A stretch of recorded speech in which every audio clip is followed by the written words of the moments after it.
Hollywood's golden age sparkled with elegance, but behind the velvet curtains, a different story pulsed. These women weren't just screen sirens. They defied rules, shattered taboos, and loved unapologetically. While the spotlight praised their beauty, whispers of scandal danced just beyond the frame. What happens when glamour meets defiance and passion refuses to hide? Let's pull back the curtain on 20 of the most promiscuous women of classic Hollywood. 1. Jean Harlo. To the public, Jean Harlo was the original blonde bombshell, the platinum blonde, whose sultry stare set screens ablaze in the 1930s. She embodied glamour, desire, and the fantasy of a Hollywood starlet, untouched by the grit of reality. But beneath that polished sheen was a woman tangled in power, loss, and dangerous love. Harlo's second marriage to MGM producer Paul Byrne ended tragically just 2 months in. He was found dead of a gunshot wound, ruled a suicide, but rumors of foul play never faded. Whispers swirled about Byrne's impotence, jealousy, and a mysterious ex-lover. Jean was thrust into scandal, but protected by MGM's crisis management machinery.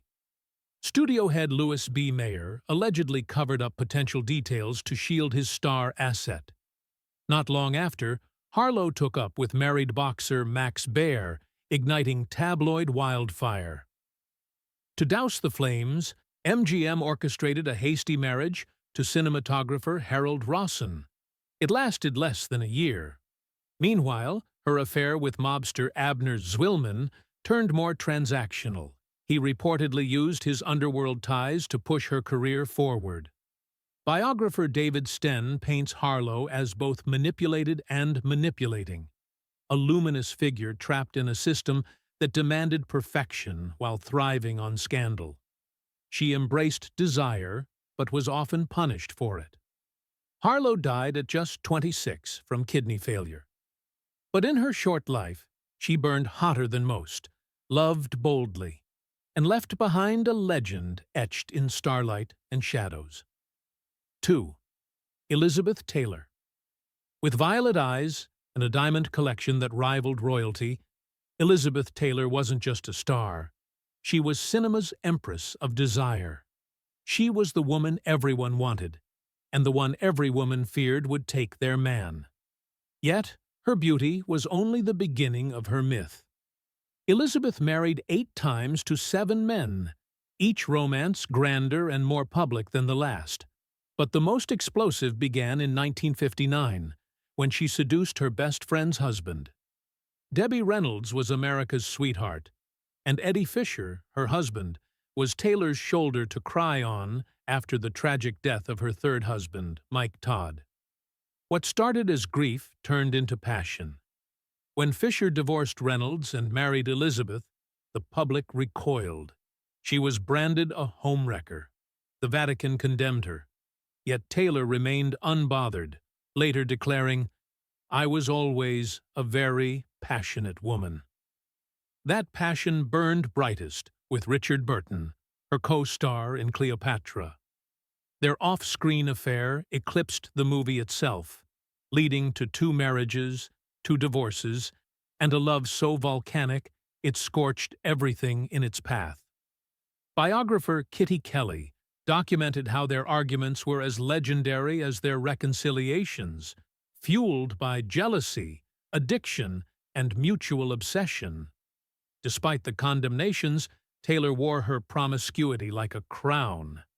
In a town built on illusion, she insisted on living and loving authentically. Her heart, always open, was both her downfall and her redemption. 3. Clara Bo. To the roaring 1920s, Clara Bo was the it girl. She embodied modern womanhood, spirited, free, magnetic. On screen, she shimmered with life. Off-screen, she lived faster than the cameras could capture. Raised in Brooklyn poverty and childhood trauma, Clara broke through with raw charisma. But Hollywood, fascinated by her vivacity, also exploited her sexuality. Gossip columns painted her as insatiable, and rumors swirled of orgies, studio liaisons, and even sleeping with entire football teams, a fabrication fueled by misogyny and studio rivalry. The scandal hit fever pitch when her secretary, Daisy DeVoe, was arrested for embezzlement. In court, DeVoe exposed Clara's private letters and spending habits. Tabloids ran with it. The Coast reporter accused her of everything from drug use to bestiality. Most was false. All of it stuck. Clara's image suffered, and at just 28, she retired.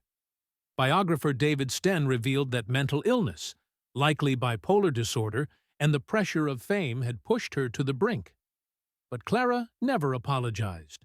She once said, "They yell at me to be dignified, but what are they doing to me in the press?" Her story is a heartbreaking reminder of how Hollywood devours its brightest. 4. Zsa Zsa Gabor.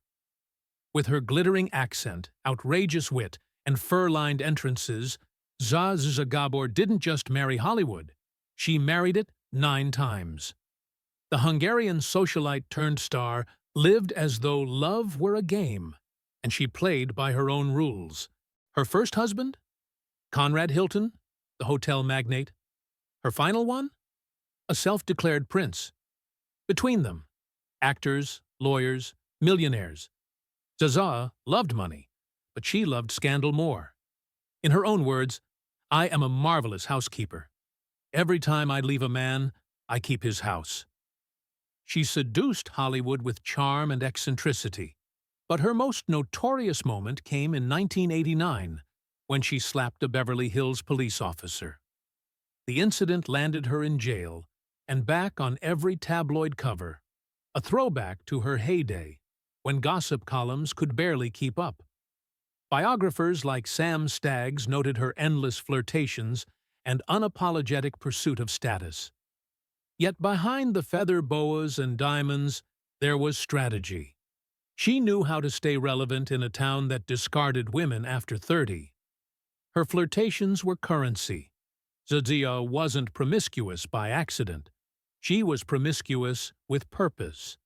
And in an industry that often used women, she flipped the script and used Hollywood right back. 5. Marilyn Monroe. To the world, Marilyn Monroe was the ultimate fantasy, America's sweetheart, with a whisper-soft voice and dangerous curves. But Norma Jean Mortensen, the woman beneath the myth, lived a life punctuated by heartbreak and desperate longing for love. Her marriages reflected her contradictions. Joe DiMaggio wanted her to be a housewife. Arthur Miller wanted her to be a muse. Neither understood her depth, her fragility. Monroe craved affection, but often found herself in the arms of men who wanted only the icon. Biographer Donald Spoto chronicled her affairs with powerful men, rumored to include the Kennedys, and her battle with depression.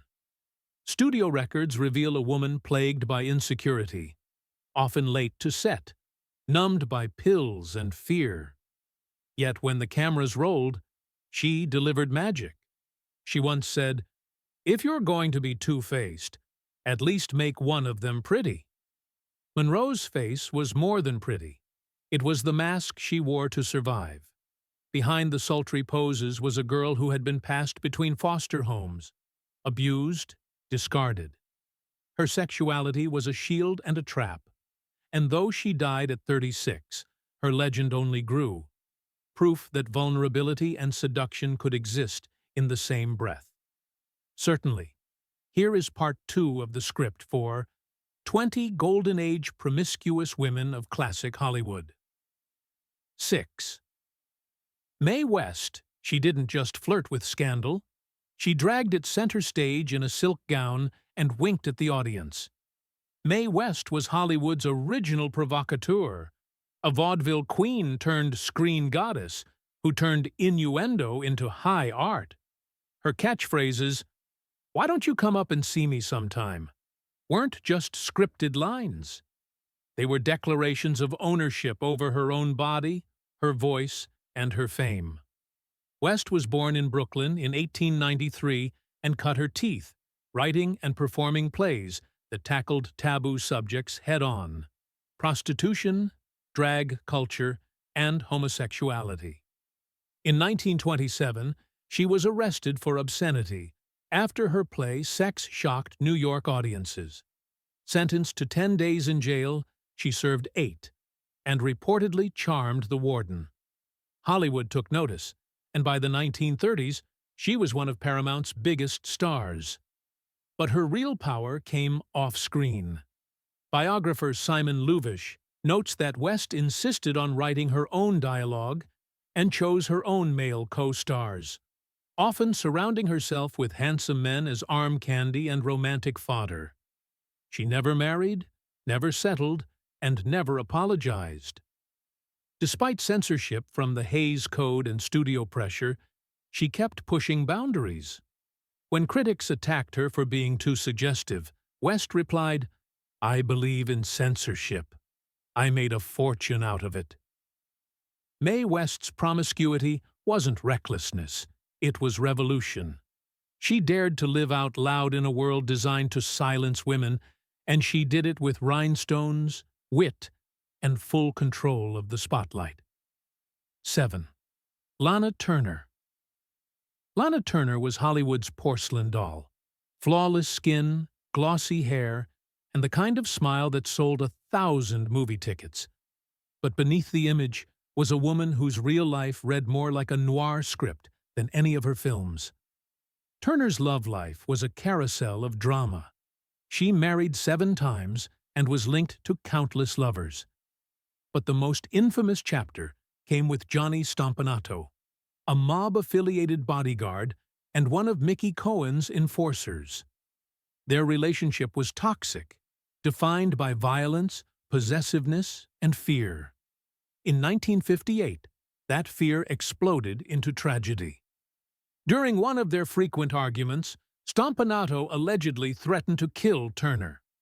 Her 14-year-old daughter, Cheryl Crane, heard the fight, grabbed a kitchen knife, and stabbed him to death. Still, she pressed on. Turner continued acting, reclaiming her place on screen, even as whispers of her past followed her. Biographer Beverly Lynette chronicled how Turner transformed the tragedy into myth, using fashion, poise, and vulnerability to remain relevant. Lana Turner's promiscuity wasn't just about sex. It was about survival in a town that devoured women and spat them out. She knew the cost of love, and she paid in full. 8. Marlene Dietrich. When Marlene Dietrich strolled into a room, men stared and women watched with envy. Draped in tuxedos or satin gowns, she blurred the lines of gender and ignited passions on both sides. To audiences, she was an enigma, an androgynous icon with a voice dipped in velvet. Born in Germany and catapulted to fame in The Blue Angel, Dietrich quickly became Hollywood royalty. But she refused to be contained by studio expectations or societal norms. She smoked cigars, wore trousers in public, and loved whomever she pleased. According to her daughter, Maria Riva's memoir, Marlene conducted affairs with both men and women. John Gilbert, Jean Gabin, Mercedes de Acosta, her lovers were as eclectic as they were powerful. Her longest relationship may have been with Edith Piaf, though neither woman publicly confirmed it. Biographer Stephen Bach documented her sexual adventurism as a form of defiance. She wasn't reckless, she was deliberate. She used desire as a currency, power as armor. In Nazi Germany, her films were banned. In response, Dietrich became a U.S. citizen and sang for Allied troops during World War II, risking her life at the front lines. Promiscuity, to her, wasn't weakness. It was freedom. Marlene Dietrich didn't chase scandal. She let it find her, and when it did, she turned it into legend. Her allure was timeless, her appetite boundless, and her refusal to be labeled immortal. 9. Veronica Lake. She was the mystery woman of the 1940s, her iconic peekaboo hairstyle casting shadows across one eye, hinting at secrets she never told. Veronica Lake was a wartime pin-up, a noir darling, and one of the most seductive figures of her era. Yet behind the studio lights, Lake's life unraveled with the same intrigue as her characters. Born Constance Ockelman, she captivated audiences in This Gun for Hire and Sullivan's Travels, but her personal life was anything but smooth. She married 3 times. Her first marriage ended shortly after their premature child died. Later unions were marred by alcoholism, mental health struggles, and bitter financial disputes. Lake reportedly had affairs with several co-stars and producers, relationships that kept her name in the headlines but cost her credibility with studios. As her reputation for being difficult spread, roles dried up. Biographer Jeff Lenberg reveals how Lake's behavior was often a mask for deeper trauma, undiagnosed schizophrenia, and substance abuse that alienated her from Hollywood's tight grip. She spent her final years broke, working as a waitress in a dive bar in Manhattan, her beauty all but faded. Yet when recognized, she'd simply say, "Yes, I'm Veronica Lake. I used to be in pictures." Her life was a cautionary tale, but also a declaration. Behind every femme fatale is a woman the world tried to tame and failed. 10th. Joan Crawford. To fans, Joan Crawford was the iron-willed star of Mildred Pierce, a rags-to-riches icon who clawed her way to the top. But off-screen, her appetites were as relentless as her ambition. Born Lucille Fay Le Sueur, Crawford reinvented herself with steel and silk. She married 4 times, including unions with Douglas Fairbanks Jr. and Pepsi executive Alfred Steele. But it was her rumored affairs, both male and female, that kept Hollywood buzzing. Christina Crawford's memoir, Mommy Dearest, would later allege abuse, but also suggested Joan's hidden affairs with women like Greta Garbo and Barbara Stanwyck. Biographers, including Charlotte Chandler, corroborated the stories, noting studio efforts to suppress whispers of same-sex liaisons. Crawford's greatest rival, Bette Davis, once quipped, "She slept with every male star at MGM, except Lassie." Whether fact or exaggeration, it cemented Joan's image as ruthless, glamorous, and unapologetically carnal. Her feud with Davis wasn't just personal. It was theatrical warfare fueled by envy, old lovers, and roles stolen from one another. Joan knew that in a world ruled by men, seduction was power, and she wielded it like a sword. She once said, "Love is a fire, but whether it's going to warm your heart or burn down your house, you can never tell." For Joan Crawford, it did both. 11. Rita Hayworth. She was the goddess of the 1940s, her image immortalized in a single scene. Gloves peeling off, hair cascading like fire, eyes that hypnotized. Rita Hayworth was the fantasy of every soldier, pinned on lockers and tattooed on hearts. But Rita's real life was far more fragile than her iconography. Born Margarita Cancino, she transformed her identity to please the studio machine. Her hair was dyed red, her hairline painfully electrolyzed to fit Anglo beauty standards. She became Rita Hayworth, manufactured glamour with a wounded soul beneath. Her love life was a revolving door of disappointment. She married 5 times, including to Orson Welles, who adored her brilliance but couldn't reach her sadness. Their union collapsed under emotional distance. Later, she married Prince Ali Khan in what appeared to be a fairy tale. It, too, ended in heartbreak. Biographer Barbara Leeming revealed that Rita often chose powerful men to escape insecurity, but none gave her what she needed: stability. She once said, "Men fall in love with Gilda, but they wake up with me." It was a quiet cry for someone to see her as more than the seductress on screen. As the years passed, Rita faded from Hollywood's spotlight.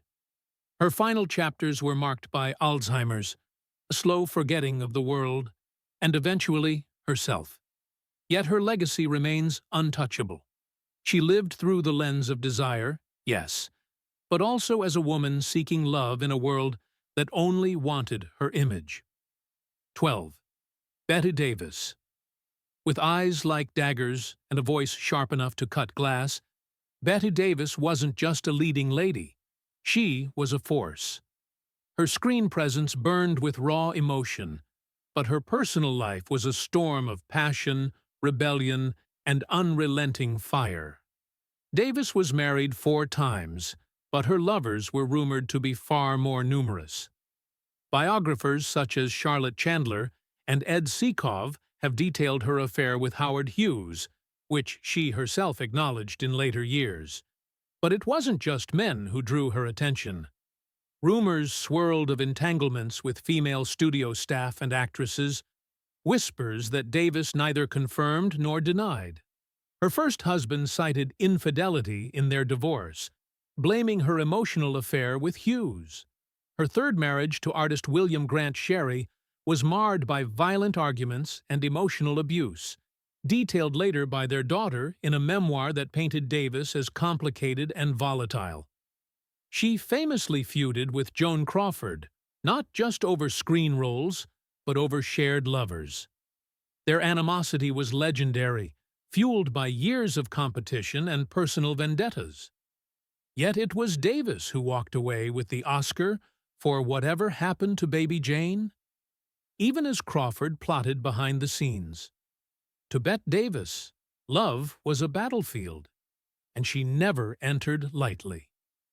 Her promiscuity was not reckless. It was her rebellion against Hollywood's domesticated image of femininity. She once said, "I'd rather be strongly wrong than weakly right." In love and in war, Davis chose intensity. Every time. 13. Ingrid Bergman. Ingrid Bergman was the image of purity. Swedish, ethereal, a star who brought dignity to every role. She dazzled in Casablanca, Gaslight, and Notorious, and the world believed her to be as virtuous off-screen as she was on it. Then came Stromboli. In 1949, while married to Dr. Petter Lindström, Bergman wrote a letter to Italian director Roberto Rossellini, professing admiration for his work and her desire to collaborate. What followed was more than cinematic. It was incendiary. Bergman and Rossellini began a passionate affair while both were married. When she became pregnant with his child, it sparked a media firestorm. Senator Edwin C. Johnson denounced her on the Senate floor, calling her a powerful influence for evil. America, which had once adored her, turned vicious. Her films were boycotted. Her studio contracts vanished. Bergman didn't flinch. She moved to Italy, married Rossellini, and gave birth to 3 children. For years, she stayed away from Hollywood, raising her family and continuing to work abroad. Her defiance was radical. In an era when actresses were discarded for the slightest scandal, she fought to define her life on her terms. She returned triumphantly in 1956, winning the Academy Award for Anastasia. But she never apologized. "I'm just a woman, another human being," she once said. Ingrid Bergman's fall from grace and her return as an icon reveal the double standard of Hollywood's golden age. Her promiscuity was vilified, but in hindsight, it was simply the cost of choosing truth over illusion. 14. Gloria Swanson. In the silent film era, Gloria Swanson didn't just act, she reigned. Her eyes could command a scene without a single word. Her beauty, timeless. But Swanson's off-screen life was even more decadent than her on-screen empresses. She was married 6 times, but her affairs caused the real tremors, most famously with Joseph P. Kennedy, the patriarch of a rising political dynasty. Their affair, both romantic and financial, was conducted while both were married. Kennedy funded her production company, Gloria Productions, and helped finance her passion project, Queen Kelly. The film was a disaster. Kennedy pulled funding, and Swanson was left with debts of over $1.5 million. Her affair with Kennedy ended as abruptly as the film. The betrayal stung deeper than critics' reviews. Swanson, once adored, was now whispered about in elite circles, not as an artist, but a mistress discarded.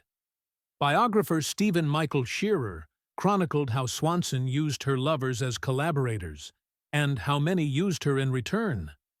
But she was no victim. She rebounded, fought bankruptcy, and landed the role of a lifetime in Sunset Boulevard, playing a faded silent star eerily similar to herself. In one of the film's most famous lines, she declares, "I am big. It's the pictures that got small." That line wasn't just for Norma Desmond. It was Gloria's anthem. Her promiscuity was never idle. It was interwoven with business, ambition, and heartbreak. She loved grandly, lost deeply, and returned bigger than ever. 15. Greta Garbo. She was the sphinx of the silver screen, a woman of few words and haunting beauty. Greta Garbo's performances in Grand Hotel and Mata Hari were soaked in melancholy, mystery, and restrained passion. Off-screen, she was just as enigmatic. Garbo never married. She never confirmed any romantic partner. Yet her relationships, shrouded in ambiguity, were deeply felt. Most famously, she shared an intense bond with writer Mercedes de Acosta. The letters they exchanged, now held in archives, speak of longing, intimacy, and a love never fully lived in public. Her rumored lovers ranged from John Gilbert to Marlene Dietrich to the silent star Lillian Tashman. But Garbo refused to let Hollywood define her. When asked about her sexuality, she remained silent. When tabloids prodded, she disappeared. "I want to be alone," she famously said, in Grand Hotel, a line that became her real-life motto. She retired at 36, vanishing from Hollywood at the peak of her fame. For decades, she lived anonymously in New York, walking Central Park in oversized coats and sunglasses. When biographers tried to trace her liaisons, they found only shadows and carefully guarded secrets. Garbo's promiscuity was whispered, never proven. But in an industry obsessed with labels, she remained defiantly unlabeled. Her love was real, even if it didn't follow the script. 16. Hedwig Lamar. Hedwig Lamar was known as the most beautiful woman in the world. With dark, expressive eyes and elegance carved from marble, she captivated audiences in Samson and Delilah and Ecstasy. But Hollywood only ever saw her surface. Beneath the beauty lived a woman whose mind and passions ran wild and deep. Born Hedwig Kiesler in Austria, she fled a controlling marriage to an arms dealer with Nazi ties. Arriving in Hollywood, she reinvented herself, not just as a star, but as a free woman. She married 6 times, each union brief, intense, and combustible. Her lovers reportedly included Howard Hughes, actors, inventors, and politicians. But what shocked many wasn't just her lovers, it was her intellect. With Hughes, she discussed aerodynamics. Alone, she co-invented frequency-hopping technology during World War II, which laid the groundwork for modern Wi-Fi and Bluetooth. Still, tabloids focused on her love life. They painted her as flighty, scandalous, and insatiable. Lamar once said, "Any girl can be glamorous. All you have to do is stand still and look stupid." But she refused to be still, and she was never stupid. Her later years were marred by lawsuits and plastic surgery, her brilliance forgotten until rediscovered posthumously. Hedwig Lamar's promiscuity was often weaponized against her, but it was paired with genius, courage, and a refusal to be less than everything she was. 17. Natalie Wood. Natalie Wood grew up on screen, from the wide-eyed child in Miracle on 34th Street to the tragic romantic in West Side Story. With porcelain beauty and vulnerable eyes, she exuded innocence. But behind the camera, Natalie's world was far more volatile.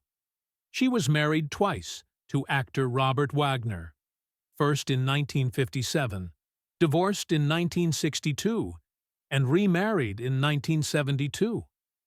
Their relationship, long regarded as a Hollywood fairy tale, was complicated by infidelity, jealousies, and deep emotional wounds. Rumors of flings with Warren Beatty, Elvis Presley, and director Nicholas Ray followed her from set to tabloid. Biographer Suzanne Finstad described Wood as emotionally starved, craving love in any form after a childhood riddled with parental pressure and exploitation. Her diary entries and letters reveal loneliness cloaked in diamonds and camera flashes. Her death in 1981 shocked the world. She drowned off the coast of Catalina Island during a boat trip with Wagner and Christopher Walken. Though ruled an accident, inconsistencies and bruises reopened the investigation decades later. Wagner was named a person of interest, though never charged. Natalie's life became a symbol of lost innocence. Her romances weren't just about desire. They were attempts to anchor herself in a world that never let her stand still. 18. Tula Bankhead. Tula Bankhead was a walking contradiction, a Sauti. Belle with a sailor's mouth. On Broadway and in films like Hitchcock's Lifeboat, she commanded attention. Offstage, she commanded chaos. She came from a powerful political family in Alabama, but Tula defied every expectation. She was openly bisexual in an era when whispers could end careers. "My father warned me about men and booze," she famously quipped, but he never mentioned women and cocaine. Her affairs included names like Billie Holiday, Marlene Dietrich, and Hattie McDaniel, though none confirmed publicly. She greeted party guests naked, smoked 3 packs a day, and drank with wild abandon. Yet, behind the spectacle was a brilliant mind and an actress of towering talent. Biographer Dennis Bryan notes her raw charisma, calling her a mix of genius and madness. She never married, she never conformed, and she never apologized. Tula's promiscuity wasn't reckless, it was liberation. Her legacy lies in how fiercely she lived, how loudly she loved, and how completely she rejected shame. 19. Barbara Payton. Barbara Payton's beauty was blinding. Icy blue eyes, platinum hair, and the kind of allure that made producers think she was the next big thing. And, for a moment, she was. After a breakout role opposite James Cagney in Kiss Tomorrow Goodbye, she was poised for stardom. But Payton's personal life became a maelstrom of scandal. In 1951, she entered a love triangle with actors Franchot Tone and Tom Neal. When the men came to blows, Neal beat Tone so severely he was hospitalized. Payton married Tone, only to leave him days later for Neal. Studios recoiled. The public turned. Her contracts vanished. In her autobiography, I Am Not Ashamed, Payton detailed the chaos: alcoholism, prostitution, multiple arrests. Her candid words shocked readers, not because of her behavior, but her refusal to feel guilt for it. She died penniless at 39 from heart and liver failure, forgotten by many, but remembered by those who saw beyond the scandal. Barbara Payton burned bright, and she burned fast. 20th Jane Mansfield. Jane Mansfield was the poor man's Monroe, or so Hollywood said. But Mansfield was far more than a copy. With her platinum curls, bombshell curves, and a genius-level IQ, she used her body as bait and her brain as the trap. She starred in films like The Girl Can't Help It, but made headlines with her outlandish publicity stunts, strategically accidental wardrobe slips, outrageous interviews, and photo ops designed to shock. Her love life? Wild. She married 3 times, had 5 children, and allegedly bedded everyone from JFK to bodybuilders and European royalty. Her final relationship with Sam Brody was toxic. After joining Anton LaVey's Church of Satan, whether as joke or truth remains unclear, rumors spread that LaVey had cursed Brody. In 1967, Jane, Brody, and her driver were killed in a grisly car crash. Her children survived in the back seat. Biographer Frank Ferruccio revealed that Mansfield understood the machine. She once said, "You can be sexy without being promiscuous, but why not be both if it gets the cameras rolling?" Jane Mansfield didn't just embrace scandal. She orchestrated it. These women weren't defined by their scandals, but by how they defied a world that tried to control them. Each flame burned with rebellion, passion, and brilliance. So, which story shocked you the most? Tell us in the comments. And don't miss what's next: the plastic surgery secrets before filters existed. Subscribe and stay curious.